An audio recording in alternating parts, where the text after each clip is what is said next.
Assalamualaikum warahmatullahi wabarakatuh. Berjumpa kembali dengan saya Yuni Selbaktiar di kanal YouTube Yuni Selbak. Apa kabar para subscriber, para viewer, dan para penjual hebat di seluruh Indonesia? Tentunya kita berharap malam ini Anda sehat walafiat, sebentar lagi istirahat. Ya, karena kita ngambil video ini malam hari. Di mana ya? Kok putih lagi? Ini lagi di tempat kos ya. Karena kita kebetulan lagi bertugas di luar kota. Kalau video beberapa hari kemarin itu ada background buku-buku, itu sedang di perpustakaan di rumah. Baik, kita tentu berharap esok kita bisa menjual lebih banyak dengan cara yang lebih mudah. Para penjual, di mana saja Anda berada, yang sering jadi keluhan oleh rekan-rekan penjual adalah bagaimana menyikapi penolakan. Oke, bagaimana menyikapi penolakan?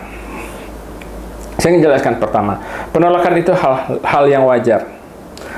Kalau konsumen tidak nolak atau kalau satu produk itu laku, semua konsumennya paham, semua konsumen butuh, maka ketika itu tidak dibutuhkan penjual. Ya, ketika itu tidak dibutuhkan penjual.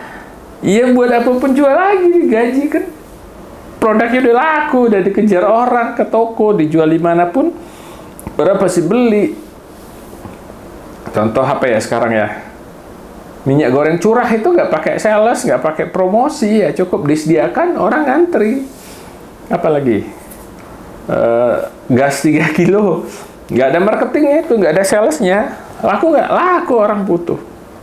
Nah, ketika kita direkrut sebagai sales, berarti produk itu, barang itu perlu usaha, perlu effort untuk memberitahukan, memperkenalkan, dan bahkan meyakinkan kepada calon konsumen. Jadi ketika Anda berhadapan dengan konsumen dan Anda mengatakan susah meyakinkan konsumen dan konsumen menolak, karena tidak mudah meyakinkan konsumen, karena sebagian calon konsumen menolak, karena alasan-alasan itulah, maka perusahaan merekrut Anda, menjadikan Anda sebagai penjual dan kemudian berbagi hasil dengan Anda sebagai penjual. Itu filosofisnya. Oke. Sama dengan kolektor, ada yang ngeluh, "Bos, susah nagihnya, Bos." Iya, karena nagihnya susah, makanya dibayar orang-orang untuk menjadi kolektor ya. Jadi pemahamannya harus begitu dulu ya, bahwa kenapa kita ada ya, karena orang tidak begitu tahu dengan produk-produk yang sedang dipasarkan. Nah, kembali ke cerita tadi, bagaimana menghadapi penolakan? Banyak faktor yang menyebabkan terjadinya penolakan penawaran yang kita lakukan oleh calon konsumen. Pertama, mungkin timingnya tidak pas ya. Timing tidak pas artinya apa? Memang dia lagi nggak butuh. Lah, kalau orang lagi nggak butuh, kita paksakan ya nggak bisa. Kedua, dia lagi butuh, tapi dia lagi gak ada duitnya. Oke. Yang ketiga, dia lagi tidak siap, dia tidak mampu menerima penjelasan Anda karena dia sedang memikirkan hal-hal yang lain.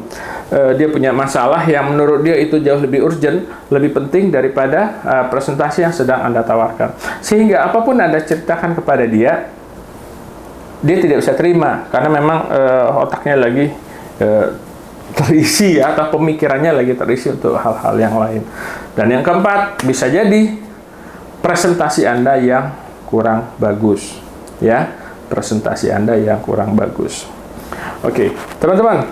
Nah, ketika kita menolak, apa respon kita?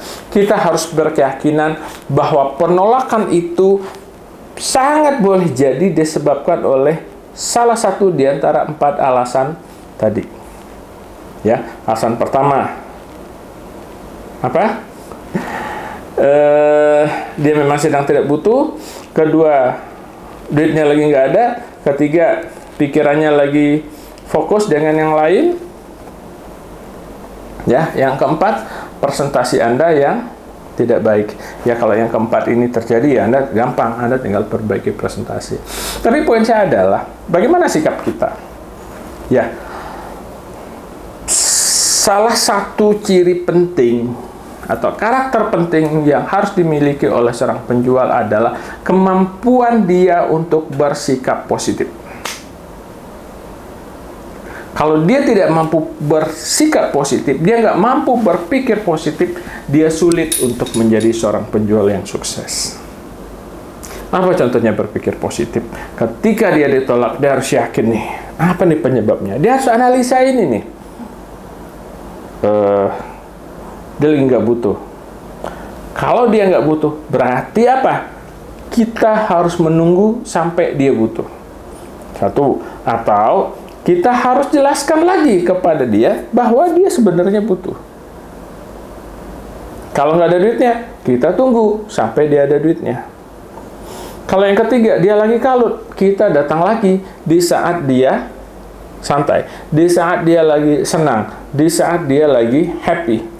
Kalau yang keempat, presentasi kita yang buruk, kita belajar lagi bagaimana cara mempresentasikan produk ini supaya orang paham, orang merasa bahwa ini butuh, orang merasa kalaupun dia nggak ada duit, ini adalah hal yang urgent untuk dia beli, sehingga dia upayakan untuk mencari uang guna membeli produk yang kita tawarkan.